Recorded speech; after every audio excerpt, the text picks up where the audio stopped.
ایک حدیث مبارکہ فضیلت زیارت آقا عبداللہ حسین کے سلسلے میں عرض ہوگی، اور ایک ادب زیارت آقا عبداللہ حسین کے حوالے سے بات ہوگی۔ تو حدیث مبارکہ حضرت آقا امام جعفر الصادق علیہ السلام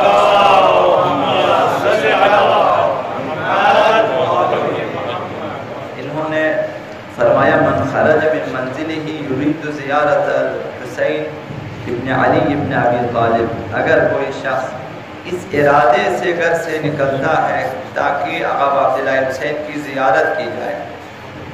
زیارت کی نیت سے گھر سے خارج ہو جائے، ان کان ماشیا، اگر یہ شخص پیدل چلتا ہو، پیادہ روی کر کے زیارت کے لیے جا رہا ہو، کتب اللہ لہ بکل خطوۃ حسنہ، تو خداوند ہر قدم کے بدلے میں ایک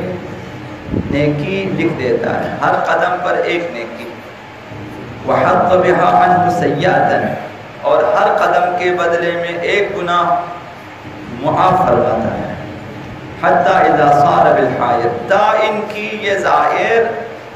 قبر آقا امام حسین تک پہنچے، جس قدر قدم اٹھایا ہے اسی حساب سے ایک نیکی ہے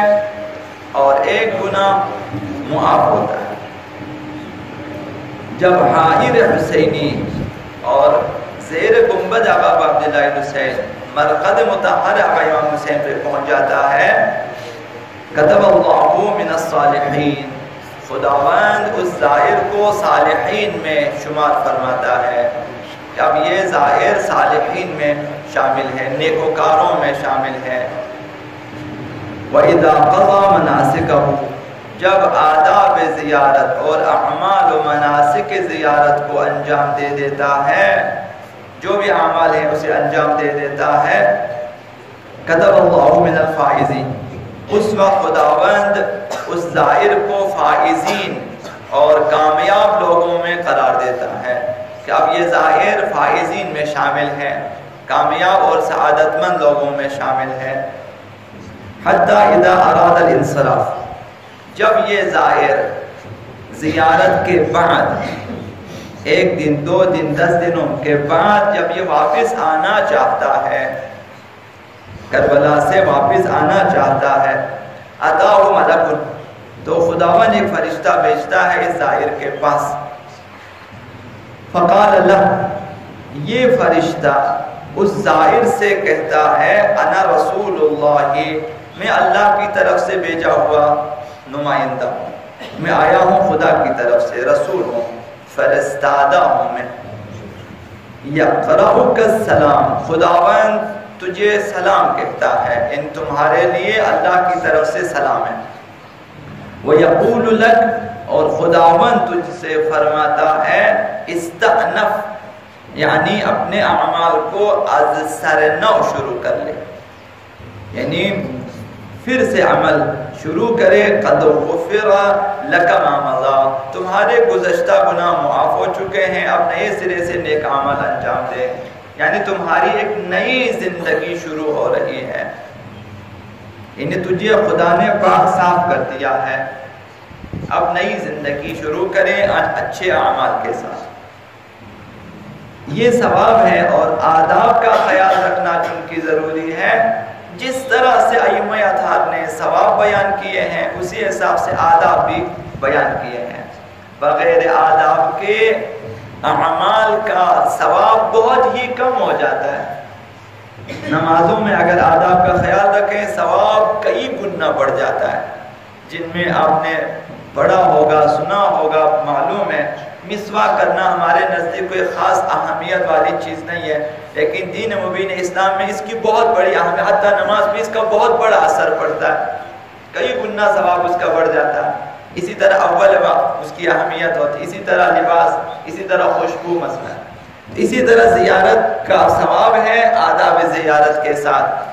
تو آداب زیارت میں سے ایک آقا امام جعفر الصادق علیہ السلام نے ارشاد فرمایا کہ راہ زیارت آقا عبداللہ الحسین میں ایک ادب یہ ہے وَيَلْزِمُكَ الْخُشُوعَ وَكَثْرَةُ الصَّلَاةِ، ایک تو فروتنی اختیار کرنا ہے، تکبر، غرور، خود نمائی اور اسی طرح سے خودبینی، مثلا یہ چیزیں نہ ہوں، فروتنی ہو، تواضع، خشوع ہو، خشیت الہی، خوف الہی دل میں ہو، وَكَثْرَةُ الصَّلَاةِ، اور زیادہ سے زیادہ نماز پڑھی جائے۔ یہ آداب زیارت میں سے، یعنی زائرین کے لیے اس سفر میں 30-40 دنوں کے سفر میں زیادہ سے زیادہ نمازیں پڑھنی چاہیے۔ تو ایک تو اول یہی روزانہ کی جو نمازیں وہ پڑھیں، پھر اس کے بعد جو نوافل وہ پڑھیں، تو یہ نوافل شبانہ روزی ملا کر 51 رکعتیں ہو جائے گی کہ جو مومن کی نشانیوں میں سے قرار دیا ہے، مثلا آقا امام حسن عسکری علیہ السلام نے 51 رکعت نمازیں، اگر باقی دنوں میں پڑھنے کی فرصت نہیں ہوتی، کم از کم اس سفر میں تو پڑھیں، اس میں تو آپ کے مصروفیات کم ہیں، نمازیں زیادہ سے زیادہ پڑھیں، قضا نمازیں ہوں گی وہ بھی پڑھیں، اسی طرح سے والدین کی طرف سے ہوں گی اگر ان کی قضا نمازیں مثلا وہ پڑھیں، نوافل شب اور نوافل روزانہ اور اسی طرح سے زیارت کی کثرت سے نمازیں پڑھنے کا حکم ہے۔ تو حیف ہے ان زائرین پر جو اس سفر میں آتے ہیں لیکن مسجد کے سامنے کھا رہے ہوتے ہیں، وقت کے نماز کے وقت مسجد میں حاضر نہیں ہوتے، کھا رہے ہوتے، سو رہے ہوتے ہیں، بیٹھے ہوتے ہیں، کیسے؟ اہل بیت کی سفارش یہ ہے کثرت سے نماز پڑھیں۔ مرحوم نراقی نے لکھا کہ جب زیارت کے لیے ان کے درگاہ پہ کھڑے ہوں تو نہایت خضوع اور خشوع لازم ہے، معصوم ہستی کو زندہ تصور کرے اور قبر کے نزدیک جائے، کیونکہ ان کی حیات و ممات میں کوئی فرق نہیں ہے، معصوم کی حیات اور ممات میں کوئی فرق نہیں ہے۔ یہی آقا عبداللہ حسین، یہی آقا امام زمان علیہ السلام، یہ سب حاضر و ناظر ہے۔ آقا عبداللہ حسین شہید ہونے کے بعد بھی حاضر و ناظر ہے، آقا امام زمان زندہ ہے، حاضر و ناظر ہے، غائب ہونے کے باوجود حاضر ہے اور ناظر، اور ہم ان کے سامنے ہیں۔ لہذا جس طرح زندہ امام کے سامنے آپ باادب رہتے ہیں، شہید ائمہ کی قبروں پر بھی اسی طرح سے باادب جانا چاہیے، انہیں زندہ تصور کریں۔ جس نے بھی مردہ تصور کیا وہ حق پر نہیں ہے، اس کے ایمان میں کمزوری ہے، کمی ہے۔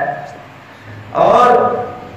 نماز دوسرا ادب ہے، اللہ کے ساتھ رابطے کا عالی ترین نمونہ ہے۔ اب عبداللہ حسین نے اپنی شہادت اور اپنی قربانی کے اس نماز کو بچایا اور اب تک قائم ہے۔ اب ان کے زیارت نامے میں آپ خود پڑھتے ہیں اشہد انک قد اقمت الصلاۃ، مولا آپ نے نماز کو قائم کیا ہے، نماز کو قائم رکھا ہے۔ اب حادثہ عاشورہ میں آپ دیکھیں نماز کا کیا جلوہ ہے۔